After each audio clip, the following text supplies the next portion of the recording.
So I recently found myself starting Danmachi because I was curious about the hype and interest behind the show I heard so much about. After finishing the first season, I found myself really enjoying the show so much that I rushed to watch season 2. After watching season 2, I began to enjoy the story and the world of Danmachi even more. Because of that, I was hyped for season 3, and since the series is a show I really enjoy, I decided I want to cover it on the channel. So now that Danmachi season 3 is here, I will be covering the content that was cut out of the anime from the light novel every episode. With all that being said, let's begin discussing the cut content of Is It Wrong to Try to Pick Up Girls in the Dungeon Season 3.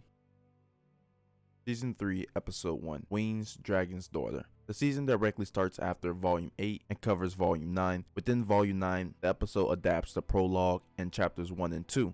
First, of course, let's start with the adaptation of the prologue titled Chance Meeting. The anime begins and dives strictly into the narration to explain the relationship between monsters, humans, and gods. They briefly explain the ultimate evil to fight humanity before the gods even descended upon the world were monsters. Humans and gods were very like-minded in terms of their relationships with monsters. While displaying the narration, they show a young blue-haired girl running away from adventurers. However, by adapting the series this way, they left out almost entirely the context of the prologue. Before encountering the adventurers that we saw chasing her down, the prologue describes how she was alone, a lonely small child running through a forest-like dungeon covered in scars and blood. Many claws, fangs, blades have scraped into her scale-like skin. Running away from danger, seeking safety, the little Vouivre lets out an expression of sadness. This expression of sadness is quite odd considering what she is. Monsters are sentient creatures, but however they are not like humans or gods. They should not be able to feel certain emotions, especially ones of sadness. However, that is completely contradicted with this Vouivre, who not only feels sadness but also weeps in fear and pain. He was crying, she had no idea what was going on.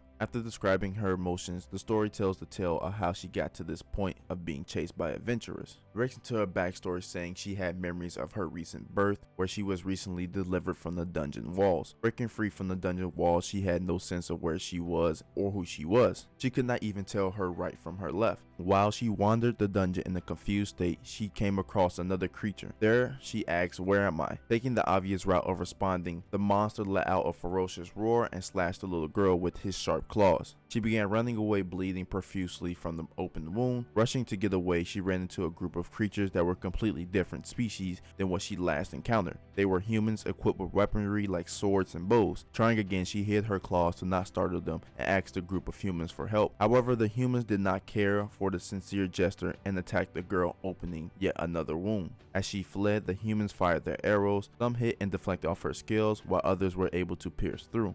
She was able to escape, but she encountered her pursuers once again. Vouivre escaped again while running away. She tripped over a tree branch and fell down a downward slope. Once stopping, this brings us to the end of the prologue and the moment in the anime when she meets Belle. After meeting Belle, we start the first chapter titled And the Regular Girl. Before I begin talking about what's displayed in the anime, let me first tell you the context on why Belle was in the dungeon that the anime left out. Belle and the rest of the Hestia Familia, Lily, Wealth, Mikoto, and Haruhime were doing their normal dungeon raid when they recently arrived on the 18th floor. Having just arrived, a group of adventurers from Rivera asked for their request. They were asked to get the abnormal amount of firebirds that were overflowing the 19th floor. These birds had terrorized the lakeside town of Rivera with their highly strong flame-based attacks. Lily was quite upset with the fact that this quest was forced upon them, but the reward and the fact that the firebirds were already blocking their way from progressing further into the dungeon made it okay for her to accept the quest. While both the Hestia Familia and Ventures of Rivera gathered together to discuss plan of action, they split everyone into different groups. Belle was in a separate group from the rest of his familia that would take on their part of the dungeon. While the two groups split, Belle found himself lost from his own group. Wandering around, we find ourselves to the scene that was displayed in the episode where Belle discovers the Vouivre. Now in the anime, this scene is quite sped up compared to the light novel counterpart. He quickly accepts the fact that the girl is a Vouivre and jumps to save her from not only the Firebird but the adventurers that are looking for her as well. But however, in the light novel, it was a little bit more descriptive. Belle came across the Vouivre and noticed that it was sad and crying. Reading the fear on its eyes, he could tell that she was growing more terrified that not only a human is in her presence, but he also bared Hestia's knife. Nervously, he hides the knife and backs away, running and hiding from the Vouivre. He hides behind cover as he observes from afar the blue-haired girl. Breaking into inner monologue and narration, it is explained what a Vouivre is. Vouvres are extremely rare dragon-type monsters. On par with unicorns, they are incredibly hard to find. It is said that they usually appear on the floors between 19 and 24. The drops, whether it be scales or claws, all cost a hefty price on the market. However, the red jewel that sits in the middle of their forehead, the Vouivre tier, values tremendously. Adventurers often refer to it as the Prosperity Stone, but extracting the jewel from the forehead would cause it to go berserk, and if they were to slay the dragon, you would lose the item in the process. Jumping out of the world building narration, Bale begins to contemplate over the decision he has made. He speaks to himself about how he cannot bring himself to kill the girl, even if she is a monster. While discussing this inner turmoil, a firebird appears to attack. Bale jumps out without thought for the fact that the girl is a monster and saves a soul that needs help. He destroys the firebird and then examines the little girl. He noticed that she has many injuries all over her body. Not being able to stop himself and not fully understanding his actions, he takes out a dual potion that was given to him by the YUUR familiar. He pours the potion onto the open wounds, not knowing if it would heal her or not. He was not sure if the potions could work on monsters. However, lucky for him, he was able to somewhat heal the girl's wounds. He takes off his cloak and covers the girl in it. Still confused by his actions on why he has helped and not killed this monster, Bale questions himself. Suddenly, a group of adventurers show up looking for a dragon girl. But hiding the girl, Bale quickly takes their topic off the search of the dragon and tells them to help him and the girl, who is in dire need of medical attention. The adventurers brush it off and continue on their journey in search for the Vouivre. Knowing that what happened, Bale is quite relieved. He takes the little girl and they run throughout the dungeon in search of the rest of the Hestia familiar, while constantly dodging, evading, and attacking other monsters that they encounter. Now, the next scene is pretty faithful to its adaptation.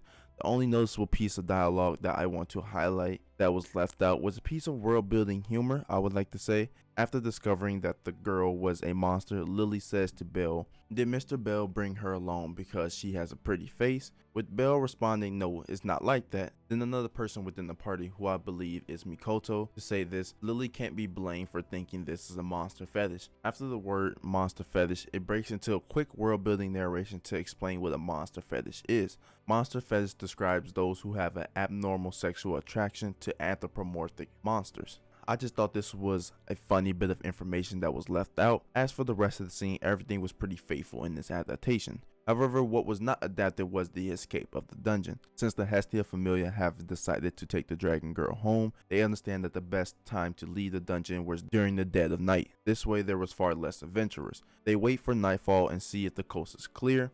They make their escape back home. Cutting to the next scene, Fails discusses a problem with Oranos. They explain an intelligent monster has encountered a party of adventurers and leaving Babel right now. Oranos asks if they are working with the monster, and Fail responds with telling Oranos that it seems they are protecting it. He tells of one of the members from the Hestia familiar, Bel Cornell. Fail then asks for Oranos' divine will, essentially what is his order, with Oranos responding saying just observe and wait. The Hestia familiar has no connection between them and the hunter they are pursuing, who do not engage. Last piece of dialogue that is other is that Oranos, he says, "I want to know, can Hestia's followers become the catalyst for change? Can they provide them with hope?" Bells nod and agrees to follow the Hestia familiar, thus ending the scene in chapter 1. To move on to chapter 2, Daily Life with a Vouivre Girl. In the next scene of the anime, Bale and the rest of the familiar have a talk with Hestia discussing what to do with the Vouivre. The anime quickly jumped to the scene, however the light novel built this up by mentioning that the crew snuck into the house through the back door.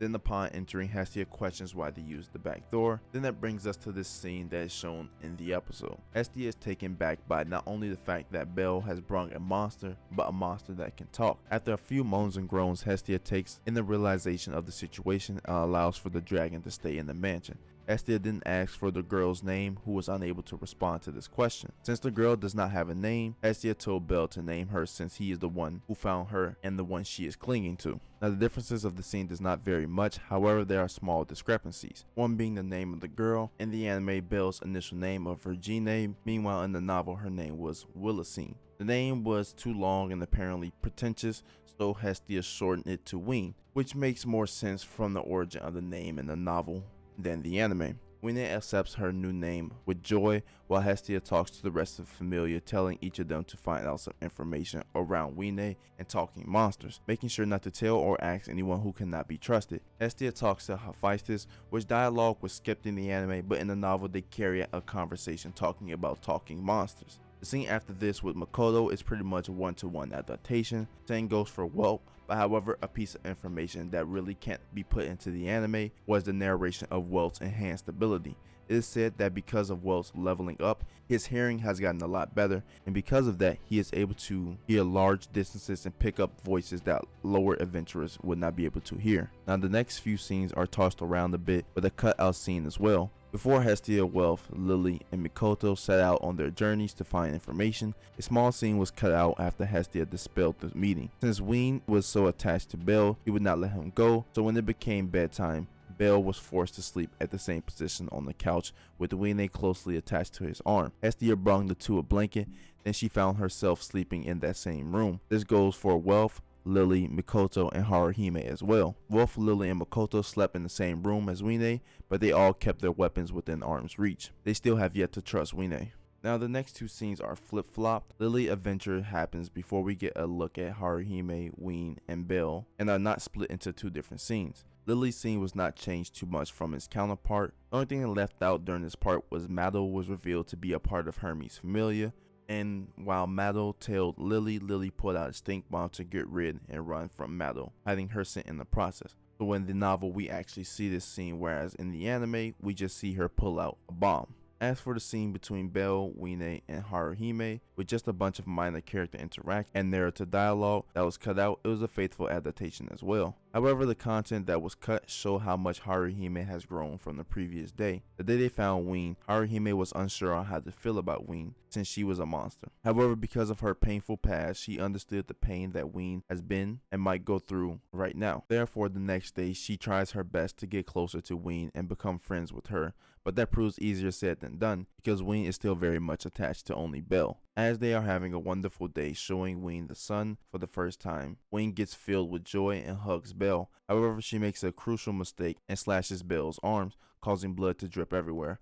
Haruhime runs to grab a medkit, and as Bell is looking at his wound, he looks out to see the fear and sadness within Ween's eyes because of the action she had just committed. His hand moves without thought as he grabs Ween's hand, comforting her simultaneously, causing more cuts to appear on his hand. He calms down Ween and jumps into him for comfort. While holding Ween, he out of nowhere gets a feeling that he is being watched. He then notices a suspicious looking owl in the distance. Realizing that owls are nocturnal creatures, he wonders what one is doing during the daytime. The owl flies away, but Bell stays on guard.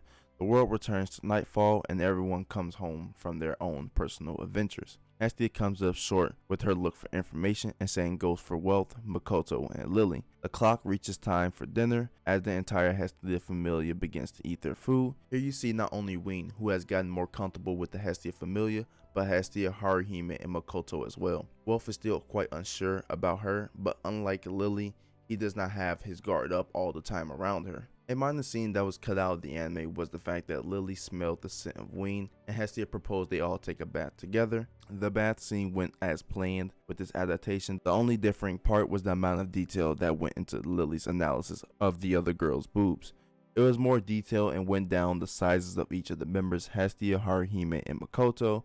Lily felt relief that Ween was there because it meant that she wasn't the smallest anymore. However, she felt ashamed for having these thoughts in the first place. Ween then gets out of the tub because she urgently wants to see Belle again, not understanding the idea of her being naked. This scene then switches to Wealth cutting and trimming her fingers at Ween, which brings out her joy because she can now touch Belle and not have to worry about hurting him.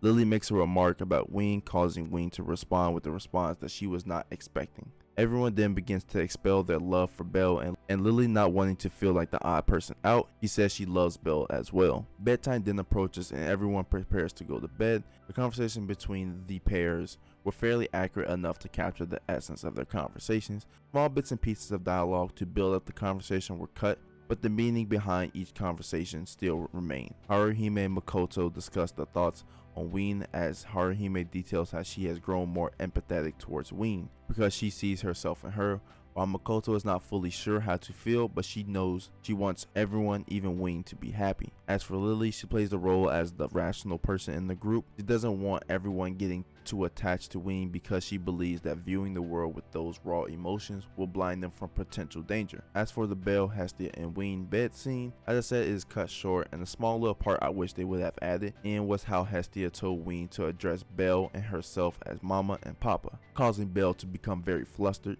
However, with the tiny bits of dialogue and narration missing, it still keeps the essence of what the scene is trying to portray. Last scene of the episode shows Hermes' Familia. The cut content from this scene was the emotion that was put into the interactions between Andromeda and Hermes, also with an entire scene missing that ends chapter 2. When the scene switches to Hermes' Familia and Andromeda, she begins reporting to Hermes about how she found monsters locked in cages and being tortured. Because she witnessed a scene like this, she began to feel uneasy and sorrowful. She could not believe humans were capable of even doing such things to monsters, but not just the idea of hurting the monsters, but the act of torturing itself. Her body starts to tremble as she recalls the memories of what she saw, but then Master Hermes comes over and places his hat over her head to comfort her, making this scene quite emotional and showing the relationship between the human and their god.